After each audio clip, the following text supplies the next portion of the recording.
தமிழகத்தில் இருந்து Cambodia, Vietnam, Laos உள்ளிட்ட நாடுகளுக்கு பணிக்கு செல்லும் இளைஞர்களை சைபர் குற்ற வேலைக்கு பயன்படுத்துவதாக தமிழக முன்னாள் டிஜிபி சைலேந்திரபாபு எச்சரித்துள்ளார். இது தொடர்பாக விழிப்புணர்வு வீடியோ வெளியிட்ட அவர், கம்ப்யூட்டர் டைப்பிங் தெரிந்த இளைஞர்களை சைபர் குற்ற வேலைக்கு பயன்படுத்துவதாக தெரிவித்துள்ளார். கம்போடியா, வியட்நாம், லாவோஸ் போன்ற நாடுகளுக்கு வேலைக்கு சென்ற 1185 பேரின் முழு விவரங்கள் தெரியவில்லை என்றும் அதில் 166 நபர்களை தொடர்பு கொள்ள முடியவில்லை என்றும் அவர் குறிப்பிட்டுள்ளார். இதனால் வெளிநாடுகளுக்கு வேலைக்கு செல்வோர் கவனமாக இருக்குமாறு அவர் அறிவுறுத்தியுள்ளார்.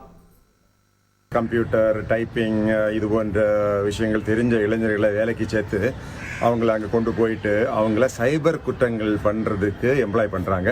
1185 பேர்கள் இதுபோல் கம்போடியா, லாவோஸ் இது போன்ற நாடுகளில் இருக்கக்கூடிய இளைஞர்கள் அவங்கள பற்றி முழு விவரம் இப்போ தெரியலன்னு சொல்கிறாங்க. சுமார் 166 பேரை இது வரைக்கும் ட்ரேஸ் பண்ணவே முடியலை அப்படிங்கிற ஒரு செய்தி வருது. இவங்களுக்கெல்லாம் சில நேரத்தில் பயங்கரமான டார்ச்சர், இந்த மாதிரி எலக்ட்ரிக் டார்ச்சர்லாம் கொடுத்து கூட பயப்படுத்தி கூட இது போன்ற தொழிலில் ஈடுபடுத்துறதாக செய்திகள் வந்துட்டு இருக்குது. எனவே லாவோஸ், வியட்நாம், கம்போடியா இது போன்ற நாடுகளுக்கு வேலைக்கு போகக்கூடிய நபர்கள் ரொம்ப உஷாராக இருங்க. ஏற்கனவே இந்த வேலைக்கு அனுப்பிச்சு வச்ச சில நபர்கள் சென்னை, கடலூர், திருவாரூர், தஞ்சாவூர், மதுரை இங்கெல்லாம் அரெஸ்ட் பண்ணப்பட்டிருக்கிறாங்க. செய்திகளை உடனுக்குடன் தெரிந்து கொள்ள உடனே சப்ஸ்கிரைப் பண்ணுங்க.